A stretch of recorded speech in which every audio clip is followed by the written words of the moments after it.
ඉවත් වෙන්න. හැබැයි සල්ලි වලට ආපේ විකුණන්නේ නැහැ. මේ නඩුව ඉවර වෙනකන් එනවා. මේක මේ නිකන් ඇවිල්ලා සිල්ලර කතා කියලා අතාරින්නේ නැහැ. සත පහක් එපා සල්ලි. අපි නිකන් එන්න. ලංකාපුර විශාල නීති මහතුරු ප්‍රමාණයක් අද ළමයා අධිපති ළමයා වෙනවා. ගෙනියන්නේ. ඒකට අනිත් පැත්තේ වෙන සුකු මහතුරු වල. දෙපාර්ශ්වය අතර විවිධාකාර වාද විවාද ඇහෙන. බෑගා ඒ සියල්ල ගැන මම මුස්ගාල විස්තර ගන්න යන්නේ නැහැ. සමහර අය ගොඩක් අය කියලා තිබ්බා. අපිට පේන්නම අයිතිවාසිකමක් නැහැ කියලා ළමයාගේ අදුරේ පොත. අය ළමයාගේ තාත්තා ලිඛිතවම දුන්නා ඒ පාඩමේ. එහෙම කියලා.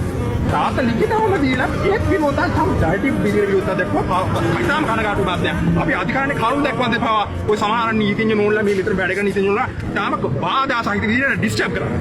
හරි අත කියන්නේ මේ. හරි ඩිස්ටර්බ් කරනවා. එතකොට ඒගොල්ලෝ පුළුවන් දෙයක් කරන්න කියන්නේ මම යලිත් විජේශ්වරේත් හරි පුළුවන් දෙයක් කරන්න කියන්නේ මම මට කරන්න බල උපරිමේ ඔබතුමාලා වෙනුවෙන් මම කරා. හොඳේ. හරි දැරිය වෙනුවෙන් දැරිය දුරු කරන්නේ මේ.